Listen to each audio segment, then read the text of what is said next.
Kepala Bea Cukai Purwakarta, dilaporkan ke KPK bermula dari bisnis ekspor-impor. Alasan kami itu meminta petunjuk dari KPK, apakah perkara ini masuk pidana atau tidak. Makanya kami juga kesini juga, kami juga sudah mensurati Kementerian Keuangan. Dan kita sudah tidak lanjuti, jadi kita akan melakukan pemeriksaan LHKPN, kita klarifikasi, mungkin minggu depan kita undang. Nah, ini saya perlu klarifikasi bahwa sebenarnya tuduhan itu memfitnah dan saya sangat terzolimi. Saya sangat terzolimi dengan tuduhan itu karena itu terus digulirkan. 60 miliar itu adalah bukan uang saya, ya, bukan uang saya, tapi adalah 60 miliar itu uang dari justru uang perusahaan. Kepala Bea Cukai Purwakarta, Rahmadi Effendi Hutahayan, dilaporkan ke KPK oleh seorang pengacara bernama Andreas. Laporan itu atas tuduhan Rahmadi tidak melaporkan harta kekayaannya secara benar dalam laporan harta kekayaan penyelenggara negara LHKPN. Andreas mengatakan, dasar pembuatan laporan itu bermula dari aktivitas bisnis antara Rahmadi dengan kliennya Wijanto Tirtasana. Keduanya menjalin kerjasama bisnis jasa ekspor-impor pupuk sejak tahun 2017.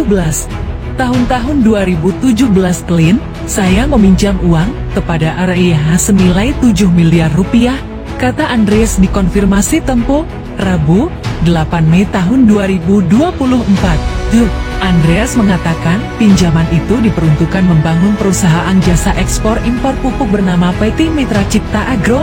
Singkat cerita, Rahmadi memberikan pinjaman itu dengan perjanjian secara lisan pengembalian dilakukan dengan membayar bunga 75 juta rupiah setiap bulan. Selain itu, ada juga syarat agar istri RIH dijadikan komisaris utama dan pemegang saham 40%, kata Andreas.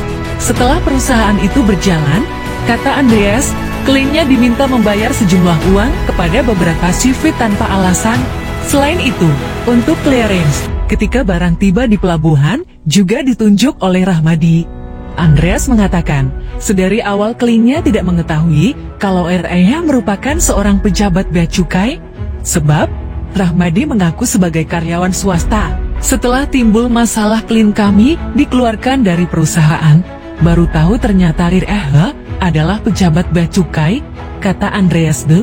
Andreas mengatakan kliennya merasa jengkel ketika pada tahun 2023 dalam rapat umum pemegang saham RVPS bersama sang istri dikeluarkan dari perusahaan itu. Kini, Andreas melaporkan Rahmadi ke KPK dengan tuduhan tidak jujur dalam melaporkan harta kekayaannya.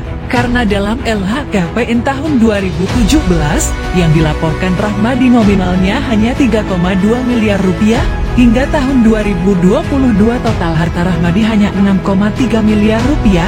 Lantas uang 7 miliar rupiah yang dipinjamkan itu, duit dari mana? Kata Andreas. Kepala Bea Cukai Purwakarta Rahmadi Effendi Hutahayan dilaporkan ke KPK oleh seorang pengacara bernama Andreas atas tuduhan tidak melaporkan harta kekayaannya secara benar dalam laporan harta kekayaan penyelenggara negara LHKPN. Menurut sang pengacara, Rahmadi memiliki aset hingga 60 miliar rupiah hasil dari kerjasama bisnis antara Rahmadi dengan pengusaha bernama Wijanto Tirtasana yang terjalin dalam rentang waktu tahun 2017 hingga tahun 2022, dilansir dari laman LHKPN milik KPK. Rahmadi terakhir melaporkan harta kekayaannya pada 31 Desember tahun 2022 dengan harta kekayaan 6.395.090.149 rupiah. Nilai itu bertambah 735.753.000 rupiah atau meningkat 13% dari tahun sebelumnya senilai 5.659.337.149 rupiah dari total kekayaan 6,3 miliar rupiah. Rahmadi memiliki tanah dan bangunan senilai 900 juta rupiah dengan rincian tanah dan bangunan seluas 110 meter persegi 54 menua di kota Surakarta yang berasal dari hasil sendiri 200 juta rupiah serta tanah dan bangunan seluas 304 meter persegi 235 menua di kota Semarang yang juga hasil sendiri 700 juta rupiah. Kepala Bea Cukai Purwakarta itu juga tercatat memiliki mobil Toyota Hardtop Jeep tahun 1981 hasil sendiri senilai 90 juta rupiah, Honda CR-V tahun 2017 hasil sendiri 245 juta rupiah, dan satu unit motor Honda K1H02N14 LO Bagite tahun 2017 hasil sendiri 8 juta rupiah. Dari data LHKPN, Rahmadi tercatat paling besar memiliki harta bergerak lainnya yang nilainya mencapai 3.248 juta rupiah, surat berharga senilai 520 juta rupiah, kas dan setara kas 645.090.149 rupiah, serta harta lainnya 703 juta rupiah. Rahmadi tercatat tidak memiliki hutang dalam LHKPN yang dilaporkannya.